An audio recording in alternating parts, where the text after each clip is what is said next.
tanya, bagaimana caranya saya tahu kalau mereka sudah menghubungi kontak-kontak di HP atau mensadap HP kita. Nah, bagaimana caranya kita supaya tahu bahwasannya si pinjol-pinjol itu telah menghubungi kontak kita, atau benaran telah melakukan penyebaran data, atau telah melakukan sadapan di handphone kita. Nah, cara untuk membuktikannya ini sangat simpel dan sangat mudah.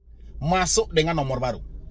Ya, jangan pernah dibagikan nomormu ke siapapun selama 1 minggu atau 2 minggu. Oke, kalau memang handphonemu sudah disadap melalui IMEI,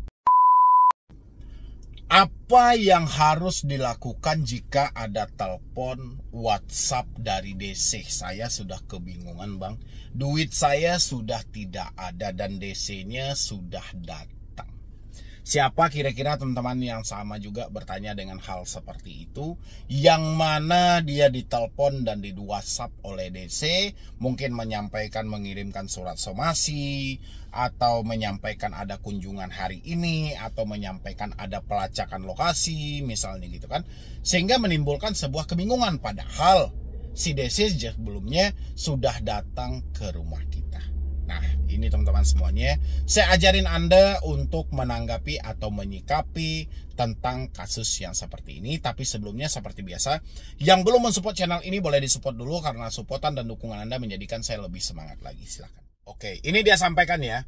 Assalamualaikum warahmatullahi wabarakatuh. Bang, saya mau tanya, bagaimana caranya saya tahu kalau mereka sudah menghubungi kontak-kontak di HP atau mensadap HP kita? Nah, bagaimana caranya kita supaya tahu bahwasannya si pinjol-pinjol itu telah menghubungi kontak kita, atau benaran telah melakukan penyebaran data, atau telah melakukan sadapan di handphone kita? Nah, cara untuk membuktikannya ini sangat simpel dan sangat mudah teman-teman semuanya. Cara untuk kita mengetahui apakah mereka sudah menghubungi kontak-kontak kita, coba tanyain dulu ke diri kita. Sejauh ini, selama kita mengalami telat bayar, selama kita tidak mampu bayar, sudah ada atau belum laporan dari orang di luar dari kontak darurat kita? Contoh kondar yang kita kasihkan itu orang tua 1, suami 1, contoh ya. Habis itu tiba-tiba adik kita tahu, atau teman kerja kita tahu, ya, atau teman kerja kita melaporkan, "Woi, kemarin ada yang menghubungi bahwasanya kamu berhutang di aplikasi ini. Dia menyampaikan sama saya untuk disampaikan samamu." Kalau hal itu terjadi, berarti dia sudah menyebarkan data. Tapi sejauh tidak ada laporan di luar dari kontak darurat, berarti hal itu tidak ada. Ya, sejauh tidak ada laporan di luar dari kontak darurat, berarti hal itu tidak ada. Jadi caranya kita membuktikan itu ya seperti itu. Jadi kalau Anda bertanya, "Bang, apakah mereka akan menghubungi kita keluar kondar?" Selama Anda galbay, sudah ada belum laporan dari orang di luar kondar? Kalau belum ada, hilangkan. Ya, itu yang pertama. Yang kedua adalah HP atau mensadap HP kita. Ya, dia mensadap HP kita. Kalau dia mensadap HP kita, supaya kita tahu apakah handphone kita ini disadap, cabut nomormu. Ya, pindahkan data-data yang menurutmu penting. Cabut semua nomormu, pindahkan data-data yang menurutmu penting. Oke, setelah kamu pindahkan data-data yang menurutmu penting, reset HP ke setelan pabrik, masuk dengan nomor baru. Ya, jangan pernah dibagikan nomormu ke siapapun selama 1 minggu atau 2 minggu. Oke, kalau memang handphonemu sudah disadap melalui IMEI, ya, dia pasti akan tahu nomor barumu. Tapi kalau barang itu tidak ada, dia nggak akan pernah tahu namamu, tidak akan pernah tahu nomormu yang terbaru. Ya, tapi dengan catatan jangan pernah bagikan ke siapapun nomor barumu selama 2 minggu. Karena kalau kamu bagikan ke orang-orang, nanti orang sekitarmu dihubungi. Karena orang sekitarmu segan menyampaikan, dia kirim aja ini nomor barunya. Nah, itu bisa juga nyambung. Atau misalnya kamu ketika mengganti nomor baru itu, jangan pernah mendaftar dengan nick yang sama. Coba pakai nick saudara atau nick orang tua untuk mendaftarkan kartu kita tadi. Biarkan handphone Anda dalam keadaan aktif, sinyalnya semuanya selama 1 minggu atau 2 minggu. Kalau ada telepon pinjol yang menagih, ya, setelah handphone kamu reset tadi, ada yang menagih, berarti handphonemu disadap melalui IMEI-nya tadi, melalui sistemnya tadi. Tapi kalau tidak ada, gugurkan pemikiranmu tentang sadapan dan pelacakan lokasi. Habis itu dia bertanya lagi di sini. Ya, Bang, saya mau tanya, saya harus bagaimana ya kalau ada DC telepon dan WA? DC sudah datang ke rumah tapi saya lagi tidak ada di rumah. Kalau ada DC telepon dan WA, apa yang harus kamu lakukan? Kalau kamu nyaman, angkat, respon, sampaikan. Tapi kalau arahnya nanti ke caci maki, ke penghinaan, abaikan dan tinggalkan. Oke, biarkan mereka. Kapan perlu, kamu ganti nomor teleponmu, hapus WA-mu. Ya. Dan habis itu DC sudah datang ke rumah tapi saya lagi tidak di rumah. Itu urusan DC-nya. Ya, dia datang ke rumahmu, kamu tidak di rumah, itu urusan dia. Nggak ada urusanmu, terpersetan dengan hal itu. Habis itu mengirimkan surat bank tagihan dan WA menanyakan tagihannya malam ini dibayarkan. Gimana? Kalau dia WA malam ini dibayarkan, itu wajar-wajar aja. Yang namanya DC menagih, jangankan malam ini, 1 jam lagi kamu bayar. Itu kan kata dia gitu loh. Sekarang kitanya gimana? Ada nggak uang kita untuk membayar? Kalau ada ya selesaikan. Kalau tidak ada ya kita mau bayar pakai apa gitu loh. Ya persetan aja dalam hal itu, ya nggak sih? Kita mau paksain kayak mana? Duitnya nggak ada. Anda mau cari apa? Mau cari aplikasi lagi? Nggak mungkin ya. Kalau dia bilangin mengirimkan surat tagihan itu kan dikirimkan melalui WA. Ya nggak? Habis itu saya harus jawab apa ya bang? Saya belum ada uangnya. Nah, kamu jawab ini. Ya, kamu jawab itu. Kamu jawab saya belum ada uangnya gitu loh. Kalau mereka bisa terima syukur, kalau mereka tidak bisa terima keraskan. Sudah saatnya Anda melawan, jangan mengikuti gitu loh. Ya, debt collector itu siapa? Bukan duit dia yang kita pinjam. Dia hanya bekerja di perusahaan itu. Jadi jangan dia terlalu menjadi raja. Dan Anda jangan kasih dia panggung untuk mencaci maki Anda. Ketika dia mencaci maki Anda, catat nama aplikasinya. Kapan perlu lawan. Oi bodat, kau sebutkan kau dari aplikasi mana. Jangan kau berlindung dengan seperti itu. Kalian lawan dia. Jangan ikuti takut. Ya, dia sampaikan sebar data. Oh, kau lakukan segera. Segera kau lakukan untuk sebar data, 1 bukti aja cukup untuk saya berhenti bayar selamanya di aplikasimu. Kayak gitu caranya teman-teman. Jadi nggak ada ceritanya kita digertak terus memohon maaf, menunjukkan suatu ketakutan kita, jangan. Itu sama aja Anda merendahkan diri Anda di hadapan mereka, sehingga Anda membuka peluang untuk mereka mencaci maki. Ya, jangan seperti itu. Ini buat teman-teman semuanya dimanapun Anda berada. Saya ingatkan buat Anda, menghadapi itu sangat simpel. Kalau Anda pengen menghadapi debt collector, hadapilah ketakutan dalam diri Anda. Kalau Anda sudah menghadapi ketakutan dalam diri Anda dan Anda memenangi hal itu, debt collector pun akan kalah. Ya, debt collector cuma tukang tagih. Dapat tagihan, dapat duit, dapat bonus. Kalau nggak dapat tagihan ya sudah, cuma dapat duit aja. Sisanya mereka akan resign dan dipecat. Jadi Anda nggak usah terlalu khawatir, nggak usah berpikir terlalu berlebihan sampai Anda mengarah kemana-mana, segala drama Anda bentuk, segala hal Anda pikirkan, jangan. Mulai hari ini, kuatkan mentalmu, fokus pikiranmu, menatap masa depan buat ke depan. Kalau kamu tidak ada uang hari ini, tetap bekerja dan berusaha. Hidup tidak berakhir. Ya, begitu caranya teman-teman semuanya, terutama Anda yang mengalami telat-telat bayar di pinjol-pinjol legal, mau Anda sampaikan kredit pintar, resiko segala macam, terserah. Ya, yang jelas berdamailah dengan dirimu sendiri untuk menaklukkan ketakutan yang ada dalam pemikiranmu. Selanjutnya teman-teman bisa nonton video ini. Yo, assalamualaikum warahmatullahi wabarakatuh. Selamat sore buat teman-temanku semuanya, khususnya yang sudah ada di YouTube Solusi Hutang MB. Gimana kabar teman-teman semuanya? Sehat? Saya berharap teman-teman semuanya dalam keadaan sehat walafiat ya, walaupun kita masih digoncang dengan suasana yang kita tidak mampu, tidak sanggup, tapi jangankan kita dibiarkan dikasih kesempatan untuk bekerja, ya malah melangkah ke rumah pun kita ditakut-takutin. Benar gak sih teman-teman? Jadi kali ini yang mau saya bahas adalah tentang kesalahan besar dari otoritas jasa keuangan sehingga teman-teman terjadi meminjam lebih dari 3 pinjol ya. Saya mendapatkan satu curhatan dari salah satu subscriber saya juga, yang mana dia menyampaikan, dia bertanya, "Bang, pernyataan abang tentang satu orang cuman boleh minjam di 3 aplikasi." Sebenarnya teman-teman boleh Anda lihat di sini. Ini bukan pernyataan saya gitu loh, tapi ini aturan OJK. Aturan OJK COJK nomor 19 tahun 2023. Yang mana satu orang cuma dibolehkan meminjam di 3 aplikasi. Ini bukan karangan saya teman-teman, tapi itu ada dalam POJK-nya. Tujuan OJK membentuk hal itu adalah untuk memitigasi tingkat resiko dari gagal bayar. Ya, tingkat resiko kemampuan Anda nantinya. Kalau ini pinjol tidak ada kontrol, loss semuanya, akhirnya orang-orang tidak akan mampu. orang-orang tidak akan sanggup membalikkan dana itu kembali. Jadi teman-teman semuanya, jangan dibilangin, Bang, seperti statement abang yang menyampaikan satu orang itu cuma boleh minjam di 3 aplikasi. Enggak, saya nggak pernah bilangin seperti itu. Itu aturan OJK. Ya, satu orang cuma boleh minjam di 3 aplikasi. Dan aturan OJK yang lainnya di dalam COJK itu banyak, gitu loh. Mulai dari aturan penagihan ada di dalam COJK itu. Habis itu tentang penggunaan kontak darurat ada di dalam hal itu, gitu loh ya. Habis itu pinjol wajib menjalin kerjasama dengan asuransi ada di dalam hal itu. Saya mau terangkan sama teman-teman semuanya tentang aturan-aturan tersebut. Tapi sebelumnya seperti biasa buat teman-teman semuanya yang belum mensupport channel ini, boleh disupport dulu, boleh didukung dulu. Silahkan. Nah, ini teman-temanku semuanya. Jadi di sini kita bacain dulu ya sejak awalnya ya. Assalamualaikum Bang Medi, saya baru mengikuti konten Anda 3 hari yang lalu. Channel YouTube Solusi Hutang MB. Saya mau bertanya Bang, jujur saya tidak tahu awal persyaratan di pinjol.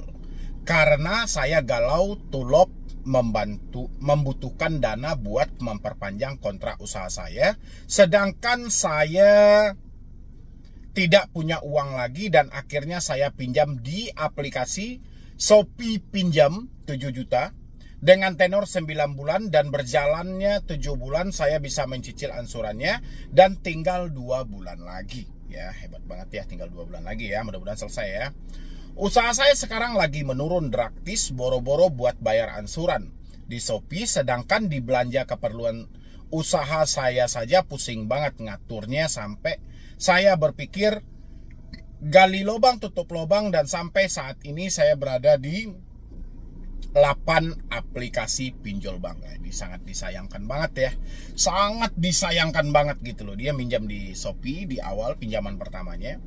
Pinjaman keduanya aku laku. Ya, pinjaman pertamanya Shopee, pinjaman keduanya aku laku, pinjaman ketiganya kredit pintar, pinjaman keempat ya sayang banget Bantu Saku kenapa ikut-ikutan mencairkan gitu loh ya. Pinjaman keempat Bantu Saku, pinjaman kelima Pin Plus, pinjaman keenam Neobank, pinjaman ketujuh pinjam duit, pinjam ke-8 kredit cash. Oke, sayang banget teman-teman. Mulai dari Bantu Saku sampai kredit cash kenapa mencairkan lagi sementara si debetur sudah meminjam di Shopee aku laku kredit pintar. Harusnya kan dibatasi. Ya enggak? Nggak harus dong Bantu Saku cair juga, Pin Plus cair juga. Ini yang membuat celaka gitu loh. Jadi aturan-aturan OJK itu sampah jadinya gitu kan. Nggak perlu gitu loh. Nggak dibutuhkan sama sekali oleh pihak pinjolnya. Ya nggak sih? Saya bingung buat membayar angsurannya nggak ada Bang, karena usaha saya sedang menurun drastis, cuma buat muter-muter belanja keperluan. Jangankan untuk membayar 8 aplikasi, membayar 1 aplikasi Shopee aja itu telat. Ya, 7 bulan dia sanggupnya mencicil, masih sisa 2 bulan lagi gitu. Ya, jangankan untuk membayar 7 aplikasi lagi, 1 aplikasi aja udah kewalahan kok. Kesalahan si debetur tetap melakukan peminjaman dengan cara gali lubang tutup lubang. Kesalahan si krediturnya atau pinjol kenapa dicairkan melebihi batas maksimal. Ya, paham nggak OJK tentang hal ini? Pasti nggak paham. Oke, kita lanjutkan. Sedangkan kata abang, peraturan OJK dibatasi hanya bisa meminjam 3 aplikasi. Kok itu saya bisa sama? Nah, ini yang harus digarisbawahi teman-teman semuanya itu loh ya. Kalau dibilangin sedangkan kata abang, oke, peraturan OJK dibatasi hanya bisa meminjam 3 aplikasi. Benar, ini lihat di sini. Ya, itu harus teman-teman garis bawahi sebenarnya gitu loh ya. Peraturan OJK cuma dibatasi 3 aplikasi. Oke. Dan habis itu saya bisa sampai 8 aplikasi. Bahkan sampai 10 aplikasi. Cuma yang 2 aplikasi, 1 EasyCash, 2 ada pundi, itu udah lunas ya. Dan saya sudah hapus data dari aplikasinya. Saya mau minta pencerahannya Bang. Menurut abang apakah mendingan digalbay aja karena tidak bisa membayar? Karena usaha saya sedang turun drastis. Apa gimana Bang? Saya hari ini tanggal 10 Agustus 2025 sudah ada yang telat pembayaran di APK Cash Kredit Samir. Maaf, berarti ada 9 APK Bang sama Samir. Dan saya telat pembayaran 3 hari ini. Bukan bukannya tidak mau membayar karena usaha saya sedang turun drastis. Ini kan sudah ada jawabannya, ngapain ditanyain lagi sama saya gitu loh. Dia nanya nih, ya nggak sih? Menurut abang apakah mendingan digalbay aja? Ya ngapain menurut saya gitu. Sementara menurut usahamu sudah turun drastis. Kamu sudah tidak mampu lagi bayar gitu loh. Ya nggak sih? Daripada kamu gali lubang tutup lubang terus, ini nggak akan pernah selesai loh. Ingat di awal kamu cuma minjam Shopee, akhirnya kamu berhasil menjebol sebanyak 13 aplikasi gitu loh. Ya 11 aplikasi, mohon maaf, 11 aplikasi. Awalnya cuma Shopee loh. Setelah Shopee baru Cair Aku Laku, Cair Kredit Pintar, Cair Bantu Saku, Cair Pin Plus, Neobank, Pinjam Duit, Kredit Cash, Esi Cash, ada Pundi, Samir. Ya apa nggak kapok dalam hal itu gitu loh. Jadi kalau teman-teman bertanya sama saya, apakah mendingan galbay aja? Coba tanyain ke kehidupan Anda. Mampu atau tidak Andanya? Kalau Anda bilang, saya nyerah bang, saya udah nggak mampu. Oke. Udah nggak mampu, tidak ada satu orang pun yang bisa memaksamu untuk terus melakukan pembayaran di sana. Kayak mana caranya? Orang duit itu sudah nggak ada. Kita sudah tidak bisa lagi melanjutkan pembayaran itu. Ya mau tidak mau kita berhenti. Gali lubang tutup lubang yang sengsara diri kita. Ya nggak akan menyelesaikan masalah kok. Ya nggak sih? Habis itu dia bilangin di sini, sedangkan usaha saya turun drastis, jadi tidak ada yang buat membayarnya bang. Menurut abang gimana, mendingan galbay aja? Mohon dibalas pesan ini bang, karena saya butuh edukasi dan motivasi agar bisa merubah hidup yang lebih baik lagi. Terima kasih. Kalau memang sudah tidak mampu, menyatakan sudah tidak sanggup, mau tidak mau, suka tidak suka, terima tidak terima, galbay adalah pilihan yang terbaik. Ya, pada akhirnya kehidupan akan mengarahkan kamu ke sana. Mau ngapain lagi? Mau bayar tapi udah dibilang usaha turun drastis. Atau kamu bilangin, saat ini mungkin saya galbayin dulu bang, saya hentikan dulu semua bentuk pembayarannya, saya usahakan dulu. Ya nanti kalau duitnya terkumpul saya negosiasi, itu boleh juga. Yang penting kita tetap berusaha, kita tetap bekerja, bukan berarti berusaha untuk mencari talangan dana, tidak. Bukan berarti berusaha untuk gali lubang tutup lubang, tidak juga gitu loh. Ini yang harus ditanamkan oleh teman-teman semuanya. Harus ditanamkan dalam pemikiran Anda, berhentilah gali lubang tutup lubang. Lebih baik berhenti bayar pinjol daripada gali lubang tutup lubang, ya. Habis itu lagi buat teman-teman semuanya, karena dia menyenggol sedikit tentang peraturan OJK dibatasi hanya bisa meminjam 3 aplikasi. Nah benar, OJK tujuannya membatasi. Kenapa satu orang cuma bisa meminjam 3 aplikasi? Supaya jangan terjadi ketidakmampuan, ketidaksanggupan dalam membalikan dana tadi. Tapi si pinjolnya tidak mendengarkan hal itu. Akhirnya apa? Sesuai fakta. Aturan OJK diterbitkan maksimal cuma 3 aplikasi saja. Kenapa OJK hanya mengambil 3 aplikasi? Karena OJK ragu nih. Takutnya tingkat kemampuanmu tidak mungkin lagi gitu loh. Tidak bisa lagi, sementara 3 aplikasi ini dirasa OJK cukup. Nah sekarang terbukti. Ya nyatanya dia cair 11 aplikasi, dia nggak mampu lagi, nggak sanggup lagi. 1 aplikasi aja dia nggak sanggup kok. Gimana sampai 11? Ya kan? Siapa yang salah dalam hal ini? Setengah kesalahan dari si debitur, setengah dari kesalahan si kreditur. Kenapa pinjol tidak mematuhi aturan yang ada? Harusnya kan mematuhi aturan yang ada. Ya enggak? Biar tidak terjadi ketimpangan seperti ini. Si pinjolnya dapat untung, si debiturnya masih mampu bayar. Kan enak. Satu orang cuma dapat 3 aplikasi. Enak jadinya. Ini karena dia loss tanpa ada batas, mereka tidak mempedulikan aturan OJK, akhirnya seperti ini. Siapa yang dirugikan? Pihak pinjol. Ya, apakah konsumen tidak merasa kerugian? Konsumen tetap mengalami kerugian juga. Karena jauh hari sebelum dia menyatakan galbay, dia menyatakan tidak mampu bayar, dia sudah menghabiskan berapa puluh juta. Ini soal aplikasinya aja baru. Belum lagi nominalnya. Ini sudah berapa kasus yang terjadi. Bahkan ini mau jatuh tempo 10 Agustus secara berurut. Padahal wacana dari POJK nomor 11 tahun 2023 itu diancang sudah lama. COJK nomor 19 tahun 2023 itu ditetapkan di akhir Desember 2023 dan akan diberlakukan Januari 2024. Sekarang tahun berapa? 2025 udah mau di akhir-akhir tahun. Apa yang bisa dilakukan OJK? Persetan OJK dalam hal itu. OJK nggak peduli. Ya, tinggal dari diri Anda. Anda sayang sama diri Anda, hentikan kepanikanmu. Ya, jangan gali lubang tutup lubang lagi. Biarkan ini menjadi resiko dari pihak pinjolnya, salah dia sendiri. Kenapa tidak mematuhi aturan yang dibentuk oleh OJK? Ya, aturan kan demi keselamatan usaha dia. Kalau satu orang ini dikasih pinjaman lebih dari 3, dia nggak akan mampu membalikkan. Kenapa tidak didengarkan? Ya, harusnya sampai tadi itu Shopee, Aku Laku, Kredit Pintar. Cukup sampai di sini. Jangan ada tambah-tambahan lagi. Pin Plus mencairkan, Bantu Saku, Neobank, ada Pundi, SIK, Samir. Ngapain itu masih mencairkan juga? Harusnya kan kita berpatok nih. Ini bahaya nih. Ini sebetulnya sudah ada 3 aplikasi. Ini kalau masih kita paksakan juga, kita akan masuk lubang juga ini. Harusnya kan seperti itu. Tapi sayangnya si pinjol ini tidak peduli dengan hal itu. Asalkan sudah ada Shopee, sudah ada Aku Laku, yang lain tetap cair. Ya, sekarang tanggung akibatnya. Buat teman-teman, gak usah takut juga. Bukan kesalahan Anda, kesalahan pihak aplikasinya.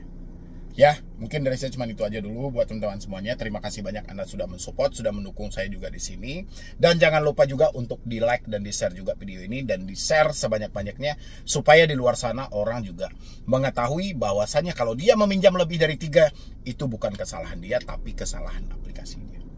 Ya, jadi sekian dulu dari saya, Medi Brownie. Wassalam.